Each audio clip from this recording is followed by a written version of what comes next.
Continuamos completamente en vivo en Claro y Directo América. Recuerda darle like al video si no lo has hecho, suscríbete también al canal y compártelo con tus allegados. Como les habíamos mencionado en la primera media hora del programa, hoy vamos a estar profundizando sobre un tema que lamentablemente ha sido ignorado a nivel mundial y para ello he invitado a Mamela Fiallo. Ella es profesora de lengua y de historia. Bienvenida, Mamela, ¿cómo estás? Gracias por la invitación y a la orden en lo que pueda servir. Muchas gracias a ti, Mamela, por haber aceptado. Bueno, un gusto además conversar contigo. Yo primero quiero decir al aire que siempre te he admirado mucho, te respeto muchísimo. Tenemos años conversando juntos, nos conocimos en persona, creo que fue a inicios del año pasado. Y cuando yo vi lo que está pasando en Nigeria, dije, Mamela es la persona indicada para conversar sobre este tema. Y quiero que comencemos por precisamente los hechos. Si una persona hoy se está conectando a este programa y no sabe, no tiene ni idea de lo que está pasando, ¿qué les dirías tú, Mamela, justamente, qué es lo que se está desarrollando en Nigeria actualmente? Bueno, vemos muchas contradicciones ideológicas, mediáticas, políticas. ¿Por cuánto tiempo nos dijeron Black Lives Matter? Pero vemos que las vidas negras solo importan cuando sirven a una agenda política ideológica. Que estamos viendo una masacre sin precedentes. Se estima que hasta 62.000 cristianos han sido asesinados en Nigeria desde el año 2000 y recientemente por canales del gobierno han dicho que no hay un genocidio. Sin embargo, vimos una de las peores masacres en este año. A más de 200 feligreses los mataron en plena celebración religiosa. Vemos, de hecho, fue muy impactante, vemos un clérigo con su cuello dentro de una fosa común gritando que está harto de enterrar cristianos. Entonces, vamos a profundizar, sé que tenemos un poco más de tiempo, que no es una cuestión meramente religiosa, sin embargo, hay elementos profundamente religiosos, tanto en las víctimas como en los victimarios. Es decir, el propio discurso y los libros religiosos islámicos fundamentan esta masacre. Sin embargo, también hay elementos geográficos, económicos, políticos e históricos que impulsan este conflicto entre cristianos y musulmanes en Nigeria. Así que a la orden sus inquietudes. Antes de comenzar, de comenzar a profundizar en esos detalles, quiero que también hablemos un poco del rol que han jugado los medios de comunicación, las organizaciones internacionales, las organizaciones, las ONG, como tú mencionabas, Black Lives Matter, solamente importan, bueno, cuando son individuos como George Floyd, que la verdad no creo que sean modelos a seguir, pero lo que ocurre en Nigeria, y sí es verdad que Black Lives Matter ya deja de importar. ¿Por qué a tu juicio ha habido un silencio tan grande sobre este tema que lamentablemente no se está reportando en los principales medios de comunicación? Bueno, principalmente la retórica, el discurso Black Lives Matter es que el blanco oprime al negro cuando hay violencia intrarracial, como pasa en Chicago, por ejemplo, que negros matan a negros, nadie dice nada. Y en el caso de África tampoco. Esa imagen que estamos viendo en pantalla me da escalofríos. Es una señora que mataron delante suyo a su esposo y a sus dos hijos. A ella le amputaron la mano y la dejaron sobrevivir solo a ella y a su hijito más pequeño. Creían que estaban muertos, quedaron inertes, paralizados por el horror, pero lograron sobrevivir. O sabemos que perdió a 3 integrantes de su familia y además la mano. Entonces, el nivel de barbarie, y esto muy interesante, cómo lo justifican los socialistas. Tuve una atención en Twitter con uno que decía, no son las personas las que matan, son las armas. Y hay que ver quién les da las armas. Le digo, señor, los machetearon. O sea, están usando machetes porque este es un conflicto sobre todo económico. Porque, perdón que ya entre en ese tema, Date. pero es importante para entrelazar. Nigeria tiene territorio árido en el norte. Veamos el mapa de África en general. África tiene esta como protuberancia, digamos, que es la parte islámica y árabe. Ya. Del Sahara para el sur está el África negra, predominantemente cristiana. O sea, el África históricamente era berebere en el norte, como San Agustín, como Zinedine Zidane, gente más clara. Con la expansión del Islam se va arabizando, por eso tenemos Sudán su guerra civil. Sudán se divide entre Sudán, la parte norte islámica y árabe, con Sudán del Sur, la parte negra y cristiana. En Nigeria pasa algo similar. Solemos asociar lo árabe con lo desértico. El norte de Nigeria es árida y es islámica. El sur es tierra fértil y es cristiana. Si bien son negros en ambas partes, o sea, étnicamente, no árabes, sí son culturalmente musulmanes en el norte. Entonces, ¿qué pasa? En el norte no tienen tierra fértil y es cotizada la tierra fértil del sur. Además, en el sur es rico en petróleo. Entonces, tenemos distintas agrupaciones radicales islámicas, entre ellos los fulani. Los fulani son ganaderos. Entonces, eso también hay que tener cuidado qué medios, porque entre los medios alternativos tenemos los progresistas que sabemos no les gusta la carne, entonces van a culpar a la industria de la carne, pero no a la gente que está matando, ¿no? Entonces, entre los fulani tenemos gente nómada. Eso también es algo muy importante, que tanto en el África como en el mundo árabe, como en el mundo islámico, hay mucho esta estructura tribal y nomádica. Entonces, ellos quieren expandirse con su ganado a tierras cristianas. Y ahí es donde entra el elemento religioso. ¿Por qué? Un cristiano puede querer las tierras de otro, pero no le va a matar para obtenerlo, no lo va a masacrar para obtenerlo.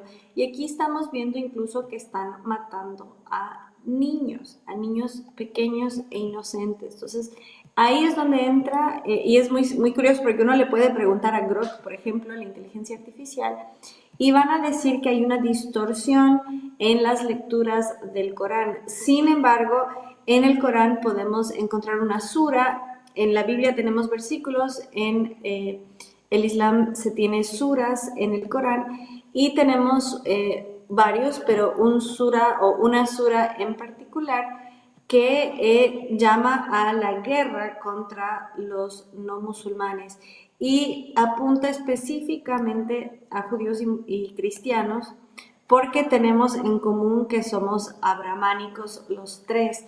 Entonces podemos encontrar elementos ya en su fe, en su credo, en su creencia, que valida estas masacres.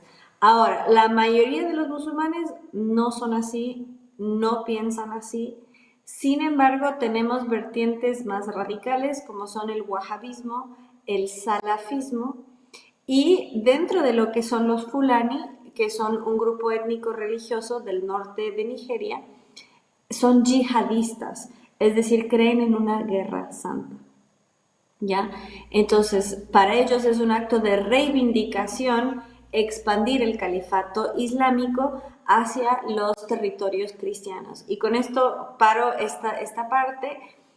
Hay que reconocer, para quienes nacimos en esta era no lo tenemos muy presente, pero los estados-naciones, tal y como lo conocemos hoy, es algo muy contemporáneo. El mundo, hasta la Primera Guerra Mundial, se dividía en imperios y principados. Nigeria no existía, sino que existían en el norte sultanatos, es decir, esta forma árabe e islámica de organizarse en gobiernos, y en el sur había principados. Otra cosa, Occidente y Oriente no es solo geografía, es mentalidad. En Occidente creemos en el individuo, en Oriente no. Por eso es el famoso despotismo oriental, porque en Oriente vemos las peores masacres, porque al no haber individuo arrasan. El cristiano del sur de Nigeria cree en el individuo, cree en el emprendimiento, cree que se puede nacer en la pobreza, pero se puede salir adelante con mérito y esfuerzo. Mientras que en el norte islámico no hay ese pensamiento individual, ni hay esa búsqueda de la prosperidad individual, sino que hay este pensamiento nomádico colectivo, tanto de su agrupación, de su tribu, como la tribu enemiga. Entonces hay que entender que hay diferencias que trascienden aquello que podemos comprender porque es muy ajeno a nuestro pensamiento. Yo siempre le he dicho a nuestra audiencia eso, que a veces nosotros vemos todo con la lupa occidental, ¿no? Y se nos olvida que efectivamente porque nosotros tengamos un pensamiento, una manera, una percepción de ver las cosas, no necesariamente en el resto del mundo eso pueda ser aplicable. Tú mencionabas algo allí fundamental en todo esto, Mamela, que es que si bien todo tiene razones más que todo económicas y geográficas, también, bueno, hay estos elementos religiosos por lo que tú decías, los cristianos, los católicos no van a, por querer algo, masacrar a toda una etnia o a toda una religión opuesta o distinta a la de ellos, pero bueno, los musulmanes en este caso, específicamente a los grupos que tú hacías mención, sí están dispuestos a ello. Pero ya que estamos viendo esta masacre, a mí me surge la otra pregunta. ¿Hay respuesta por parte de los católicos ya no para agredir, sino para defenderse? ¿Hay alguna información que nos esté dando indicios sobre ello? ¿Que hay organización para la defensa de sus tierras y de sus vidas y de sus familias? Bueno, no hay una resistencia armada. Sí es importante reconocer que hubo una guerra civil en la década de los 60 que dejó 100.000 soldados muertos y 2 millones de civiles, en su mayoría por desnutrición, en su mayoría niños. Y aquí también es importante nuevamente no caer en la retórica anticarne, porque fue justamente por la falta de proteína animal que murieron tantas personas. Necesitamos proteína animal en nuestra dieta. Y una de las razones por la que hubo falta de proteína es porque se negó el acceso a productos básicos, sobre todo las importaciones, porque se importaba mucho pescado seco de Noruega, de los países nórdicos. Entonces, por el momento no hay una resistencia armada, lo hubo décadas atrás. A quien le interesa la etnia predominante entre los cristianos, que efectivamente son mayormente católicos, son Igbo. Y hubo un general Igbo que se levantó en las armas, pero tienen memoria histórica que no les fue bien la vez pasada. Si no me equivoco es Eric Prince que tiene estas milicias. Él no sé si llegó a enviar una carta, pero en redes sociales al menos hizo mediático que él le ofreció al Vaticano armar una milicia que defienda a los cristianos. Eh, no sé si llegó a canales oficiales. El Vaticano sí se ha pronunciado respecto a las masacres. No en redes sociales, sí el Santo Padre en sus declaraciones. Y la gente como que pide, por eso les digo, no es tan blanco y negro, ni es que los matan por ser cristianos, pero ellos sí matan por ser musulmanes. A quien le interesa esta es la Sura 9, versículo 29, dice, combatid contra quienes, habiendo recibido las escrituras, no creen en Alá ni en el último día, ni prohíben lo que Alá y su mensajero han prohibido, ni se someten a la religión de la verdad hasta que paguen la jizya, que es un impuesto para los no musulmanes, por su propia mano siendo humillados. Entonces, Boko Haram es uno de las milicias fundamentalistas islámicas más grandes de África y Boko Haram está en Nigeria y está destruyendo templos religiosos.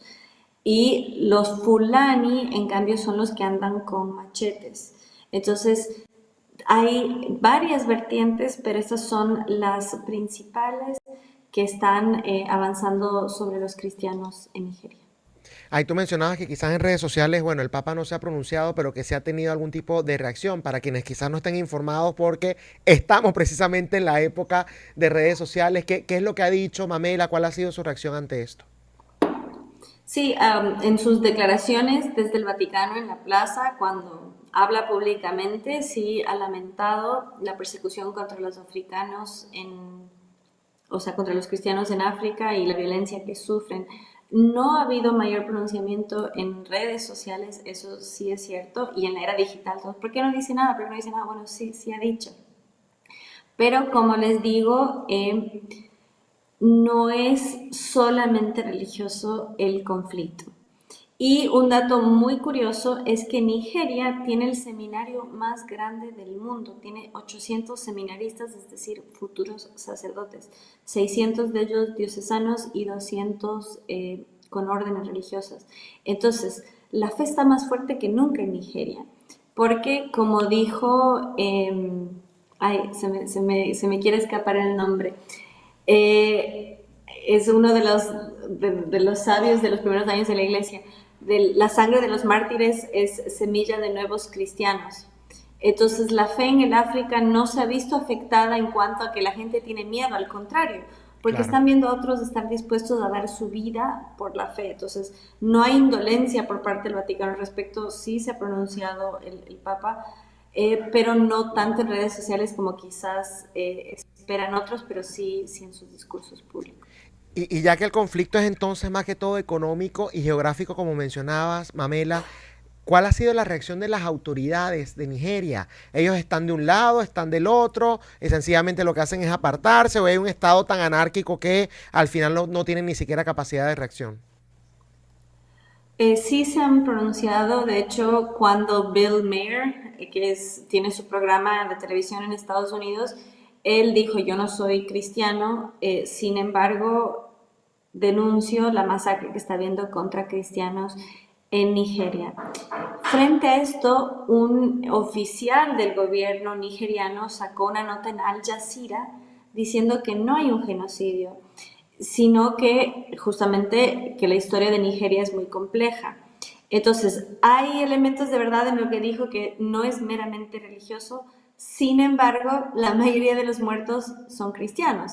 Entonces, estadísticamente es real que hay un ataque sistemático, pero no es únicamente por su fe.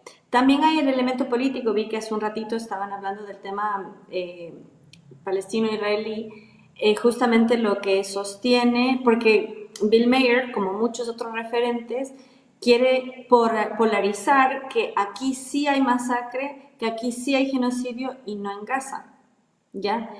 Pero estamos viendo que sí, o sea, uno puede tener la postura que tenga sobre el tema palestino-israelí, pero estamos viendo que efectivamente sí hubo muchos civiles que murieron, decenas de miles.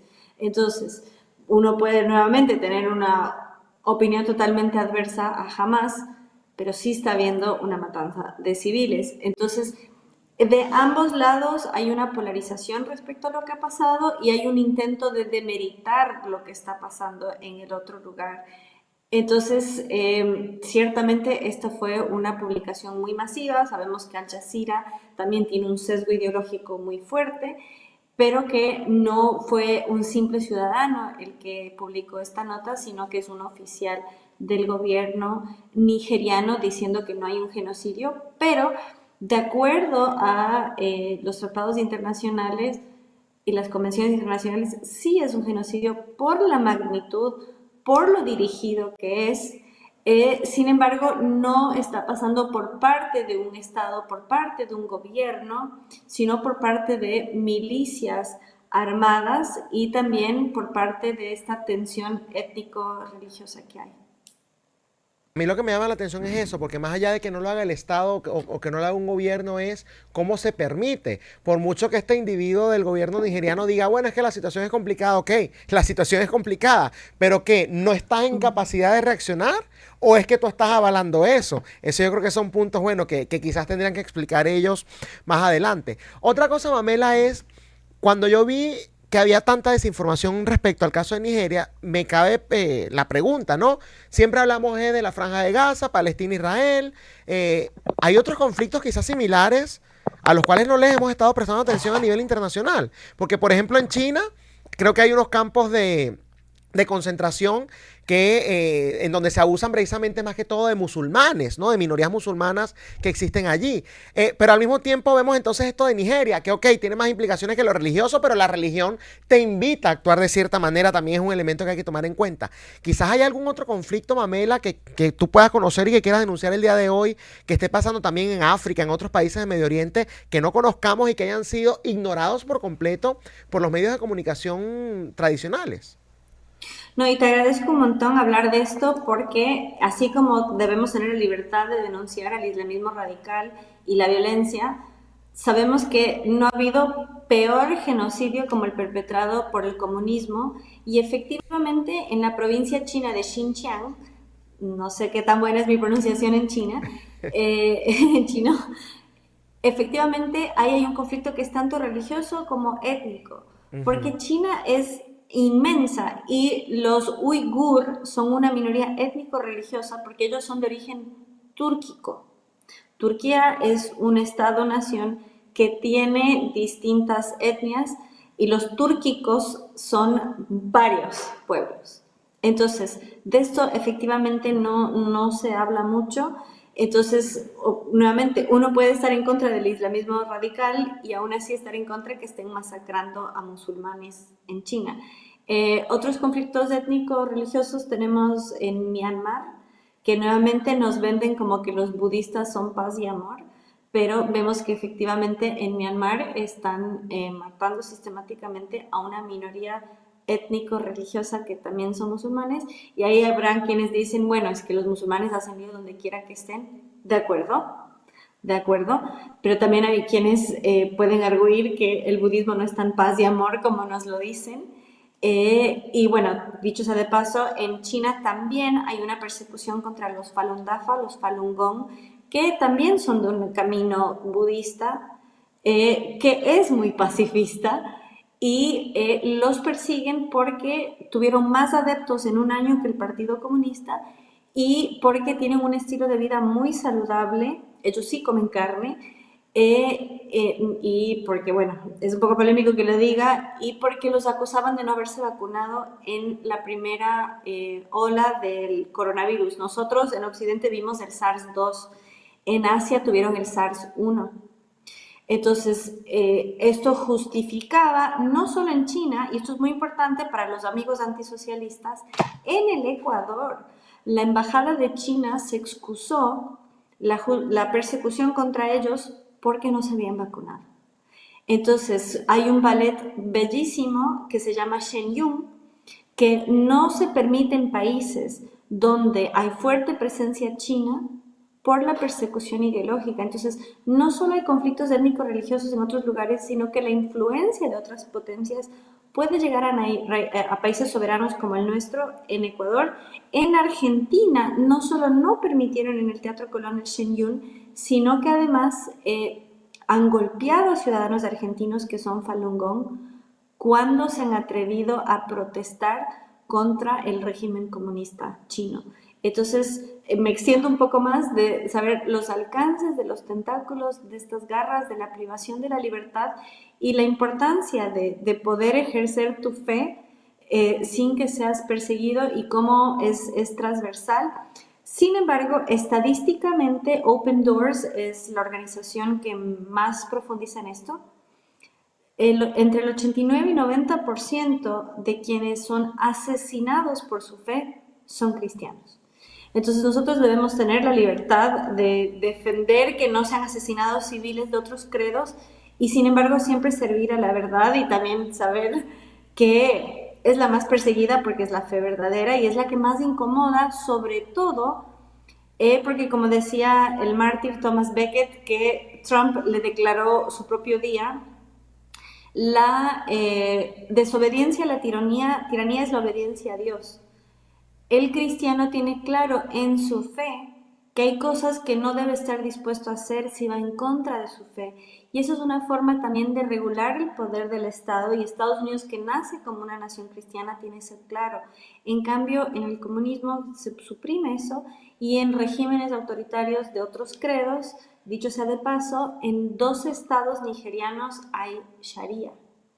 Entonces, no es solo el elemento geográfico, étnico y religioso, sino también político, porque en su variante más radical y fundamentalista, el Islam quiere ser un sistema político también que tiene impuestos contra los no creyentes, que es profundamente expansionista y que tiene ciudadanos de segunda categoría. Entonces, intento ser lo más objetiva en cuanto a la pluralidad de esta situación. No, no, no, pero es que es algo que abarca muchísimo y que además es bueno que lo digas de esa manera, Mamela. Yo te lo dije a ti por privado. Nos interesa es la verdad, no el sensacionalismo, no, bueno, que nos va a dar más rating, no, no, es la verdad y es precisamente la descripción de todo esto que se está desarrollando. Y ya para ir finalizando, Mamela, quiero, bueno, darte la oportunidad de enviar un mensaje respecto a todos estos conflictos que se están desarrollando, cómo tú los enfrentas, cómo tú justamente haces para venir a plataformas acá y explicarlos, qué es lo que te inspira, o cualquier otro mensaje que quieras mandar a nuestra audiencia. Bueno, fue Tertuliano el que dijo que la sangre de los mártires es semilla de nuevos cristianos, y ya me acordé. Bueno, nuevamente gracias por la invitación, es un honor poder servir a la verdad y efectivamente no perdamos la objetividad y tampoco perdamos la humanidad. Solo porque estemos en contra de alguien o de algo no vamos a justificar la barbarie. Decía Marco Aurelio, la mayor venganza contra tu enemigo es no ser como él. Entonces tengamos claro nuestro norte, nuestra brújula moral y estar en contra de la barbarie donde quiera que se pronuncie y no adoptar los mecanismos de quienes sabemos que son bárbaros. Entonces, seamos la voz de los perseguidos, no permitamos que esto pase en nuestros países, y ya que mi querido eres venezolano, es muy importante saber, el chavismo abraza que el ejército bolivariano de Venezuela diga Ana Karina Rote, que es un término de la lengua indígena caribe que significa solo nosotros somos gente. ¿Qué significa esto? Es la deshumanización del otro y que justifica incluso llegar a matarlo, porque los caribe eran caníbales. Entonces, este indigenismo que nos vende el socialismo no exalta al pueblo indígena pacífico que hizo alianzas con España, sino a los bárbaros que se comían a otros pueblos. Entonces, no caer en esta romantización, conocer el origen de los términos, conocer la historia de los pueblos y saber qué tipo de sistemas políticos, religiosos, nos permiten una verdadera libertad. Y sabemos que siempre es a través de la verdad. Así que bueno, nuevamente agradecida por el espacio y a la orden en lo que pueda servir y ánimo. Mucho, mucho ánimo y de hecho me haces pensar con eso que estás diciendo la importancia de la primera enmienda de los Estados Unidos, porque sí, se habla de libertad de religión, o mejor dicho, iba a decir de libertad de expresión, de libertad de asociación, pero también de libertad de culto, de libertad de religión, de libertad de credo, y eso es sumamente importante defenderlo. Muchas gracias, Mamela, por haberme acompañado acá en Claro y Directo América. Sí, la libertad, pero también la libertad de decir que no todos los credos son iguales, porque no Así lo es. son. Así es, bueno, me quedo con ese mensaje. Era Mamela Fiallo, profesora de lengua e historia acá en Claro y Directo América.